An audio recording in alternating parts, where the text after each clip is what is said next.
All right. So thank you everyone for joining us. This is our second session of our coach socialization series.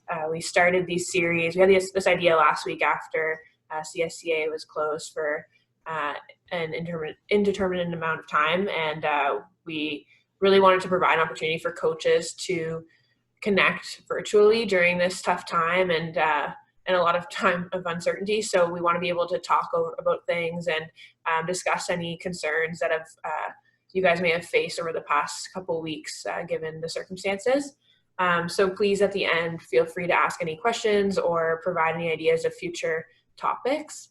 But for today, Jeremy is with us. He's a strength and conditioning coach at CSCA, and he will be talking to us about working at home and what to do. So this information can be great for not only yourselves as coaches, but also to provide some information to your athletes. So again, this will be posted on YouTube, so feel free to pass this on to any coaches or athletes that will see value in it. But without further ado, I'll pass it on to Jeremy, who will share his screen in a presentation. Thanks. Awesome. Thanks, Kirsty. Yeah, I have a mini presentation put together. Hopefully it'll answer some of the questions that you have around working out during this time and give some guidance to your athletes at home. So I'm going to share that right now and take you through it. Is that showing up? Yeah, look at it. So outline for today, we're going to first make sure we're looking after oneself. So I'll expand on that in a bit, but that is whether you're coming back from an injury or some self-management tools to use at home. We'll cover that during the first part. Second part, I'll go over something called residual training effects, what that means and how we can use that information to best disseminate to our athletes. The third piece, speed and power. How do we keep those attributes up during this time? That's a branch off of the residual training effects. And then the last piece is different workout examples, whether you're just going into an off season now or some downtime, a transition period, or whether the hope is, for more field sports, for example, like rugby and soccer, hopefully having a season still after this. So looking after oneself, big picture, what I'm going to talk about is quite small to what's going on right now. So I think that's a good thing to point out. Like, I'm going to share some information, but looking after oneself and looking after someone's health and their family situations is the most important thing right now. And I don't want that to be confused or misconstrued as I'm going through this. So just, global health is of a great priority and concern right now. And then also what comes with that is mental health as well. So, there are avenues out there. Bell has the Let's Talk. We have mental performance consultants. There's also a variety of other avenues to reach out. So make sure that if your athletes are in need of that we have those sources available to pass on that information. When it comes to the physical nature of oneself, like I said, the first thing is looking after injuries. So a great time with the reduction in workload to focus on recovery and taking some time off, doing some self-management work or athlete homework, and making sure that now when we get back to a return to play piece that we've crossed off some of the initial steps that come with return to play. Whoops, sorry. So when we look at mobility and tissue conditioning, there's a lot of pieces to that.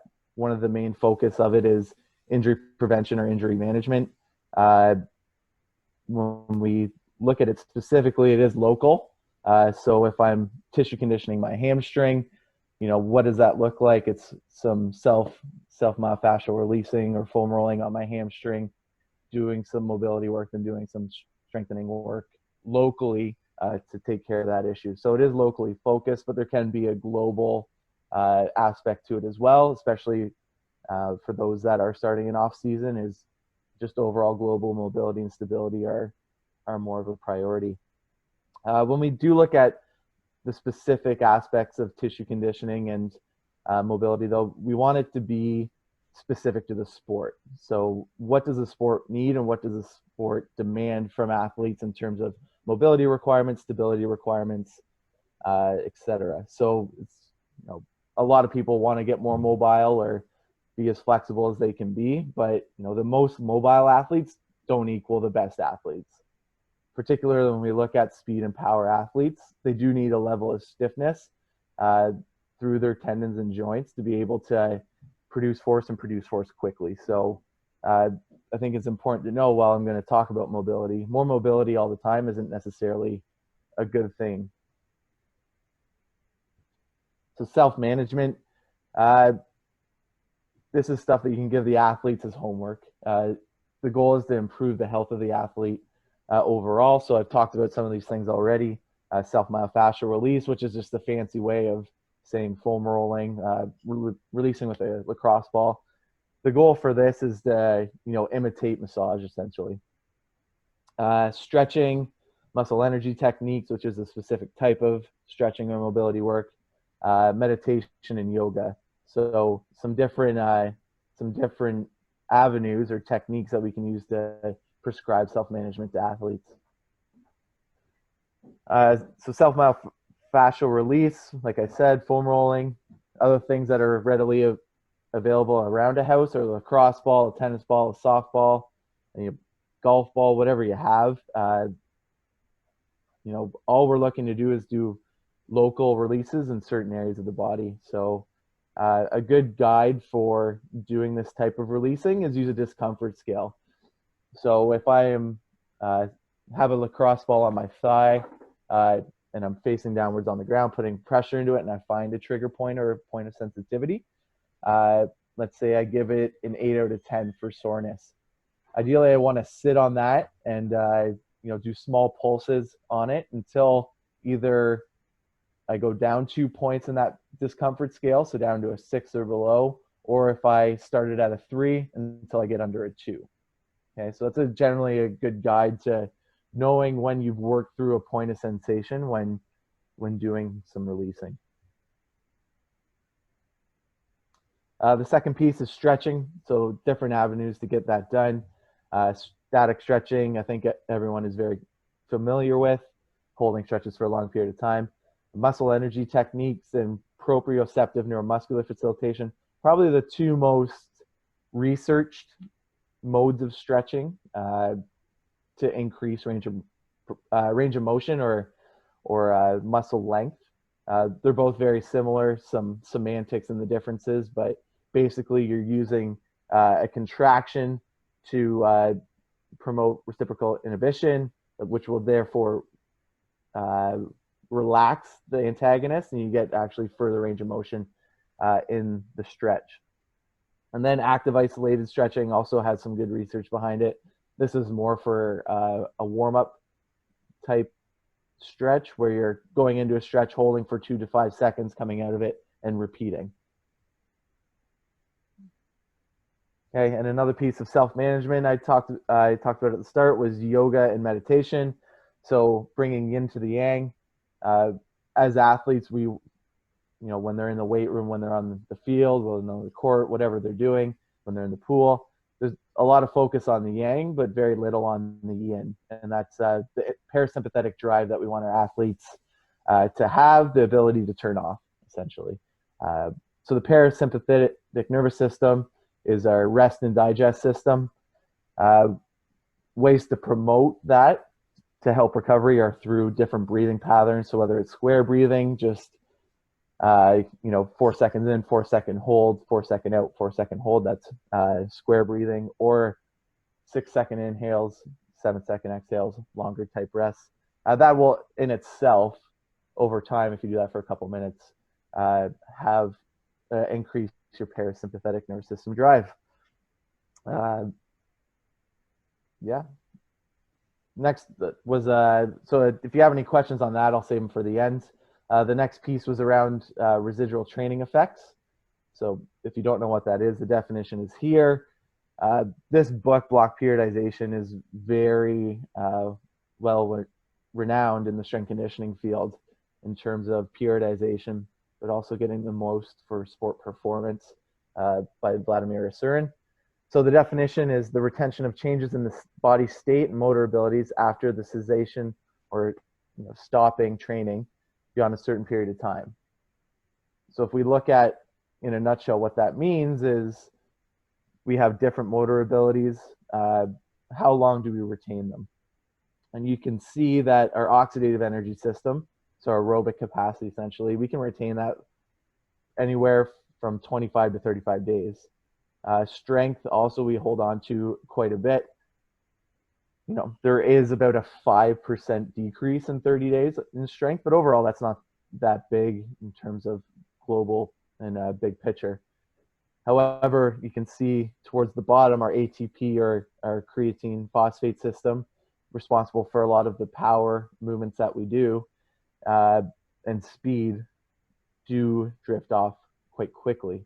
So for those sports that are focusing on hopefully having a season after this pandemic ends, then we want to make sure that we're maintaining our speed and power and all the work that the athletes did in the off season. For sports that are coming to an end and they have some time off now, then you can work on the oxidative or aerobic system and do some strength and endurance work based off what the athletes need. And I'm going to go over both sides of the spectrum here in a couple minutes. Any questions? Kirsty, you can open it up. So any questions so far based off of anything I've covered? No, it's just on the news.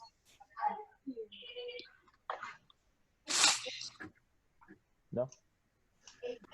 Okay, so I'll continue on then. So next I'm going to go over speed and power and how we can incorporate that into our workouts. So first we'll talk about speed. Ideally incorporating some speed work every 2 to 4 days. As we saw from the previous slide, we can lose speed anywhere from every 2 to 7 days. So if we focus on getting every couple of days, then we're able to maintain or improve that over this time. Ways to do that are through just simple mechanics. I'll have some examples of those at the end. Acceleration work, so accelerations that zero or starting speed over 10 or 20 meters. Flying speed or max velocity, so this is longer distance now and building up to max velocity and maintaining that. And change of direction work, focusing on both accelerating and decelerating, being quick and efficient within those. And I will have examples for all those and how you could potentially incorporate all of those into your workouts towards the end. Power. So when I consider power, I focus mostly on plyometrics, or the ability to jump and jump efficiently. And with that, it's important to have a good sense of how much is enough, how much is too much, in terms of sets, exercises, number of foot contacts. And this is a nice little table that outlines that. This is actually from my master's course that I'm currently taking, the plyometrics lecture within that through St. Mary's University in Twickenham, London. And we can see a beginner, you only need 2 sessions a week, intermediate 2 to 3 sessions a week, and advanced 3 or more to have gains in your power. So this is an easy thing to incorporate during this time. Most of the load that you need for any of these is just body weight. So when we look at performance enhancement, this is very easy to consider, but also include. The number of foot contacts, that can be a gray area. What is considered a foot contact changes based off of if it's an all-out jump versus if you're doing more bounding or hopping. So if I'm doing all-out jumps where, up, down, resetting, getting 30 of those in a session is going to be quite extensive. So that's the only gray area with that. But the rest is, I feel, is good information to have when you're looking at including this in training programs. Also for any court sports, I don't know if we have any on here, but basketball, volleyball, this is also a good framework to keep in mind for your athletes, because ultimately this is what they do in their sport for the majority of the time. So hopefully that provides some good information for you. Building on that, when we look at improving vertical power or horizontal power, so vertical jumping up, horizontal jumping out, it does change how we want to focus on that based off of what we're doing. So for vertical power jumping up, we do want more of a bilateral focus.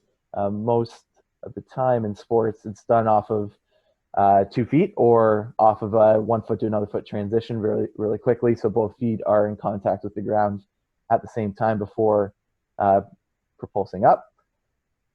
Meanwhile, horizontally, it's more of a unilateral focus. So whether we're hopping, bounding, sprinting, most of it's on 1 foot at a time. Now, there is circumstances where you could do the opposite. For example, horizontal power, doing broad jumps is a bilateral focus, but the translation to sprinting, while it's good, it's still doesn't mimic it quite as much. So skills and exercises to focus on these: pogo jumps, hurdle jumps, tuck jumps, step drops, drop jumps are a good way to focus on some vertical power increases. If you are unsure of what those are, they're easily available via YouTube, and I do have some of those in my YouTube channel. I'll have the page up at the end in case you're interested in that, but also you can just YouTube them. When we look at horizontal power, hopping, bounding, sprinting are the best way to increase horizontal power, in my opinion. When it comes to movement strategy, it is different, vertical versus horizontal, more knee dominant in the vertical plane versus hip dominant when we're moving horizontally. And then what we're trying to improve from an ability or capacity standpoint is also different. Vertical is heavy focus on elasticity of the tissue and ankle and knee stiffness. While repeated horizontal power, there's a lot of intermuscular coordination and stability and control that we can focus on when including those. So now I'll go to some workout examples, and I know this is probably a lot of writing on one screen, so I am going to zoom in and kind of work through it. This would be, before I do that, something that would be more of the self-management or tissue conditioning standpoint. So a lot of mobility work in this. This is a mobility circuit that I've given to athletes in the past to do at home once the season has ended. It takes about 40 to 45 minutes to complete this. It's continuous moving, so you do get that low aerobic capacity piece with it, but also a lot of mobility and stability work as well. So if I zoom in, so some releasing at the start, some ankle mobility, shoulder flexion, basically hitting the body from top to bottom in both prehab and the dynamic movement piece. This gets your heart rate up. Most athletes, by the time they're done this part of the warm-up, will be in the 145 to 155 range, so are in a good place to work out after that, and does the goals of what we want from a warm-up with some hopping or very low-level plyometrics at the end. If you were interested in something like this, we do have this already pre-made on our team builder. You could reach out to one of our strength coaches and they would have access to this with videos for all the exercises for this and the rest easily available. So reach out to either Kirsty, myself, or another strength coach afterwards, and we can easily provide this with the resources available, resources needed to complete this without any hesitation. So once they're done that part of the warm-up, they'd take a 2-minute break, bring their heart rate down a little bit, and then they would work through the rest of it, continuously taking rest as needed, but not too much rest overall. We get some sprint mechanics in, a little bit of core and shoulder prehab in, hip mobility and stability, shoulder stability, hip stability, and strengthening, some low trap activation. Something to consider globally right now is we're sitting a lot. So we sit with our upper traps activated in a big shrug position. So, strengthening our low traps and activating them is a good thing to consider just as a human right now for overall health. Some more hip mobility, and a little bit of torso work at the end there. So it does incorporate quite a bit of different aspects of the global mobility and stability I talked at the start. So that's one example of something that you could include. The second thing is tempo runs. So, Kristen yesterday on the call with Leo and Kirsty asked, what about running and building volume? And that is a great idea, but for all sports, it's not feasible, or you don't want your athletes to go for long runs just because they will break down over time. So tempo runs are a good way to improve aerobic capacity, but not expose your athletes to the wear and tear of long distance runs and long slow distance running overall. So tempo runs, this is a very light tempo run. This would be, once again, at the start of an off season, something that I would prescribe. So to explain this to you, you see the distance listed for set one.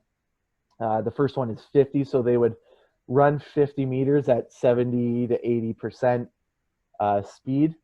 I list 70 because athletes will always go faster than that. So I usually go at the lower end, but 75 to 80 is generally what you want to focus on. And it allows them to also work on some of the sprint technique stuff that you can as well, whether it's the knee drive, the arm mechanics, whatever it is. That speed is a good chance to work on some of the mechanical things and have that consciously, as a focus for your athlete as they work through these. So anyways, set one, they would run 50, then you see a dash after that. In the explanation, a dash means walk 50 meters. So they'd run 50, walk 50, run 50, walk 50, run 100, walk 50, run 50, walk 50, run 50. And then at the end of the set, they would walk 100 meters. And then they'd move right to set two. So this one is very basic. This takes about 15 to 20 minutes to do. The longest distance they're running at a time is 100 meters. And then you can progress this over time. So in this, when I've programmed it, I've built up to 400 meters at one point, but this is a very good starting point, in my opinion, to help build some running volume. When we talk about, loading for the hamstrings, this is a good way to maintain some hamstring health as well. However, if your sport or your athletes are at higher risk for hamstring injuries, or you wanted to regress this at all, you could do it on a slight incline, and that would even take some of the hamstring demands out of it even more. So that's not Citadel Hill. I would consider that a quite a steep incline, but if they found a low gradual 10% incline to do these on, that would be fine as well. And really, the space for this is, you don't need much. I mean, you could do it in 25 meters, really 50 meters, and have some change of direction as they go through it. That would be fine. So if you had 50 meters, the athlete could run there and back as their 100-meter total distance and then continue on with their walking. So just an example of something that's easy to include from an energy system standpoint that isn't just long, slow distance. However, if that is needed for your sport, then absolutely good time to include that in your programming.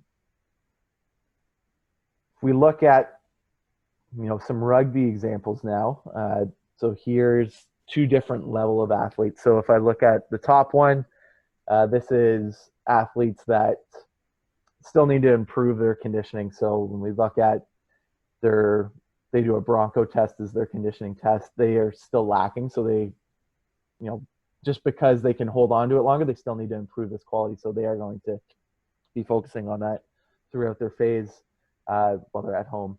The bottom one is a more elite level athlete, a senior national women's team athlete, and the focus is a bit different for them. So two different examples of what we're focusing on here. So I'll focus on the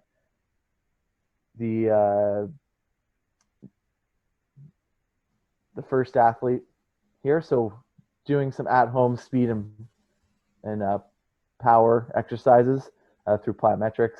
I'll open that up a bit and show you what it looks like. I stole this from one of our other strength coaches, Mark Gifford, who's based out of the Canadian Sports Center Atlantic and University of New Brunswick. He did a great job filming this, kind of the first day of quarantine, and got that set up. So I, took it and ran with it. So thanks, Mark. I don't know if he's on here, but I'm going to thank him anyway. So they start with that. They do a workout at home, zoomed out, and then they do a little core circuit at the end. The second day is some 1-minute run intervals. So working on more maximal aerobic speed and keeping more of an aerobic power focus for this athlete. And then doing some isometric and bodyweight finishers in the middle day. Some aerobic power and capacity work Thursday. Friday is the same as Monday, and then those light tempos on the Saturday. If we look at the more advanced, or the national team athlete, including some speed endurance work in there. So 100 meters, working on that top end speed or more max velocity type work for one of the days. Tempos in between. So this athlete, my goal when I made this was more high volume or higher intensity work, lower intensity, high. So undulating between each day what we were doing, so that when we did the sprint work, we were getting the most out of it. If I just did high intensity every day, they would be fried towards the end of the week. So undulating high intensity and low intensity as we go. So something to consider as a coach, even if you're giving any prescription of sport specific stuff. If it is speed and power based, you may want to undulate the days to get the most out of what you're doing. The rest is really semantics. I just wanted to give an appreciation that you can still do aerobic and other focus on the other qualities. So we are getting some strength work in. It's just the priority for myself during this time is more speed and power whenever we can get that in. So here is the speed and plyo workout that Mark did put together. You can see that for the athletes it's laid out. We use an app called Team Builder, which is very good during this time, because the athletes, all they have to do is open the app on their phone, and they have the exercises with YouTube videos there, and it makes it very independent for them to get their workouts in still. So you can see you have some mechanics, and then some ankle rudiments to work on ankle stiffness, and then some ankle hops or mini hops and low-level plyos to finish it off. So good extended warm-up, I would call it, with some speed and power work in the end of it. And then this is the at-home workout that I've given most of my athletes. It's focusing on both isometrics and plyometrics. So in my opinion, the most bang for your buck, especially short term for your athletes, is building isometrics into your programming. Isometrics are going to maintain tissue quality the quickest, and also have a very good stimulation of the central nervous system. So, short term, that's where I've decided to put my attention on when I'm programming for my athletes. Short term, but if this continues on long term, I'm going to have to think how to progress this. So isometric, they're holding a split squat. If I use the A's for an example, they're holding a split squat with their knee kissing the ground for 25 seconds aside, and then doing some plyometrics right after. So getting a little bit of contrast loading in as well. And then towards the end, getting some core and hip stability working as well. The last example I'll share is, more extensive than what I've just shown. This is, you can find this on Twitter. I left the handle at the bottom there. I know it's probably hard to read, but this would be for a high level athlete, and more where I would focus if this thing continues on the isolation and the quarantine for a couple more weeks. This is now more extensive on what we can give our athletes, and so I thought I would share this. You can check it out further if you'd like. Like I said, I have the handle there, but you can see that one day, the Monday or day one is acceleration based, tempos on the Tuesday, max velocity on the Wednesday or day three. Once again, tempos, and then agility or change of direction work on the Friday. So this is undulating periodization for the week, but also with a speed and power focus as well. Something that is out there. So with that, that's all I had. Now we'll open up to any questions. That was my snapshot, but feel free to open it up to any questions. It doesn't have to be related to the content that I talked about. Thank you. Great, thanks, Jeremy. I unmuted everyone, so if you didn't mute yourselves, your microphone is open. So if you have any questions, feel free to talk or even write them in the chat box. Yeah, with the change in lifestyle, I guess, is there a balance between their kind of nutritional load as well? And considering that this is so much change. Absolutely, there is. Yeah, I know Angela is on tomorrow. I believe, is that right, Kirsty? So she'll have some information on that. But also, Melissa has put together a video that we'll probably be sharing in the next couple of days as well regarding this topic.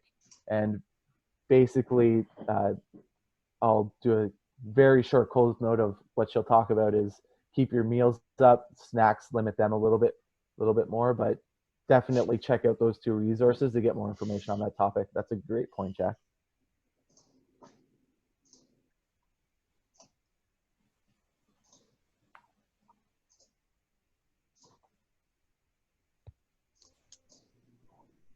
Okay, are there any other questions? And like Jeremy said, like if you have general questions, if you even have ideas of future presentations that we can discuss, please bring those forward. We would love to explore those ideas.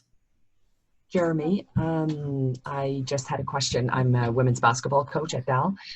Just question about, I'm a little bit concerned, I guess, about the increase, at least for my group of athletes, the increase in pounding on cement since parks are closed and many of them don't have, maybe, well, our turfs, soccer fields are closed if they're a turf or something. And is there any concern or about developing certain injuries because of that, of doing a lot more? Well, at the moment, my team doesn't really have outdoor courts. It's a little bit too, and even the outdoor courts, a lot of them are pavement.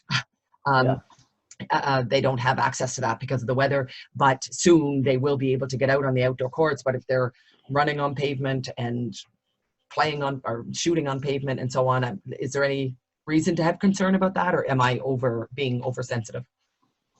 No, that's definitely a concern that is very, very good to bring up. That's part of the reason why personally I like to do more of the tempo prescription instead of the long, slow distance as well, because that's a lot more foot contact with the ground and just running in itself. So that's one way that you can overcome that. Especially, I assume that it's going to be an off season now for your sports. So some of the speed and power focus that I was talking about is less of a concern to program right away. Like for your athletes, I'd go more on the mobility circuit side of what I talked about and full body, body weight based strength and conditioning. One thing I didn't talk about, which is a good concept for early on in the transition or early off season, is the 1x20 method, where you focus on every piece of the body and do one set of more muscular endurance based work, 20 reps aside, which is pretty good for body weight stuff. And this allows for collagen resynthesis in the tendons, but also some capillarization because the time under tension is higher for athletes as well. So I know I'm rambling a little bit, but to answer your question, yes, it's a concern, and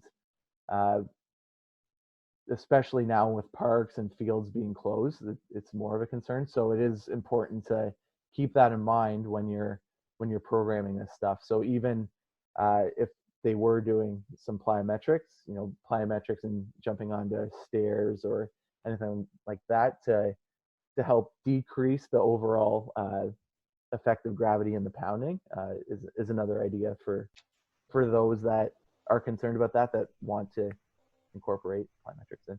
Okay, thanks. And I guess even though parks are closed and sort of turfs and so on, but I guess there would be enough fields around, like in the back of schools or something. I mean, Yeah. they're not closing those soccer fields kind of thing. So I guess the thing would be to, get them to do that kind of thing. Okay, thank you very much. That was very helpful. Yeah, no problem. I would like to say that our weather is great enough to always rely on the field conditions, but based off of yesterday and tomorrow, that's another challenging thing to think of as well. So thank you for the question. That was a great one. Jeremy, there's a question in the group chat. I don't know if you can see that.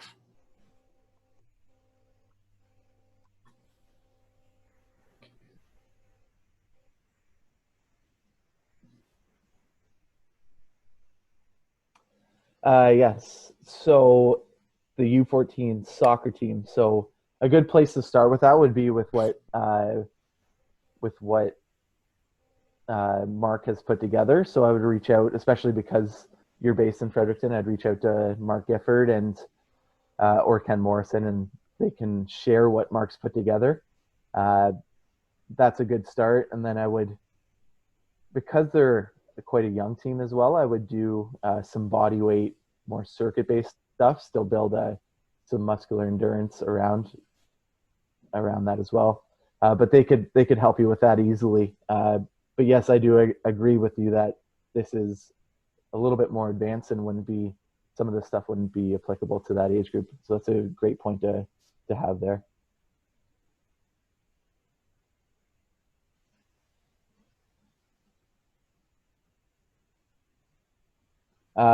Charlotte, so if someone has a sprint workout, but it is raining or snowing, is there a way to do those workouts at home?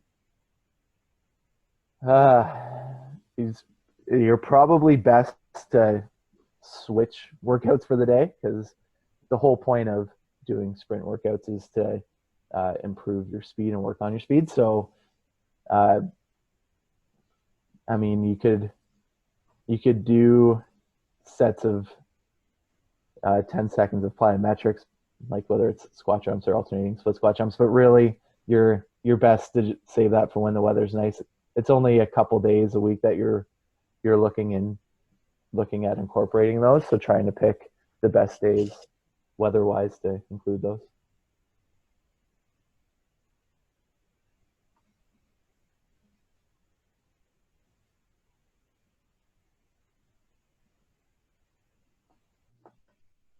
Okay, great. Any more questions?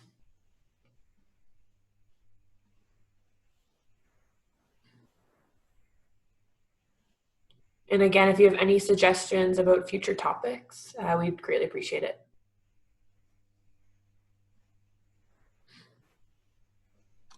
Safe. How do athletes try and maintain strength during this period? So, you look back at, I can pull it back up here. So if we look, this is a common concern for athletes, but actually, I'll pull this up here again. It's a common concern for athletes, but it's not as significant short term as you would think, where we do hold on to most of our strength 25 to 35 days. So you see about anywhere for 2 to 5% decrease over 30 days for athletes. So it's not a huge as much of a concern as you would think short term as it is long term, but it's something to consider. And that's why, in my opinion, or what I've focused on more, the isometric strength is a good place to start to maintain this and keep some of the tissue properties and qualities up that you've worked so hard to create. If you do have access to any sort of loading kettlebells, dumbbells, then you can include that. But for body weight, right now, the more the focus should be maintaining and improving student power.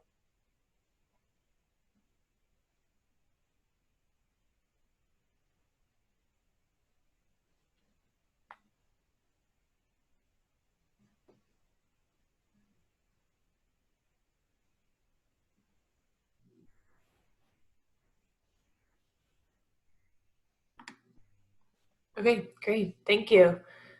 So one last call for any questions.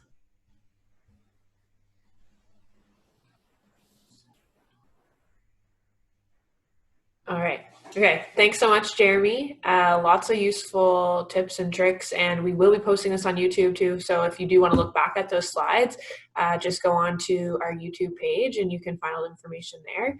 And we'll link some of the resources that Jeremy talked about in the description box of the YouTube page. So just check out that. And also tonight that we're going to be doing another session. So Pat Cody, who's a rowing coach, will be joining us tonight to talk about how he's been communicating with his athletes during this time. He's been pretty creative and has created a blog of some sort to kind of keep engaged with his athletes and keep his athletes motivated. So we definitely recommend that you check out that session following the same Zoom link tonight at 7 p.m. And I also, in the group chat, I also put in mine and Jeremy's email. So if you have any more questions about this session, feel free to email either of us. But thank you so much, Jeremy. I know this is a topic that a lot of people have been asking about. So I hope you guys all took something away from it, and feel free to email us with any questions. Thanks.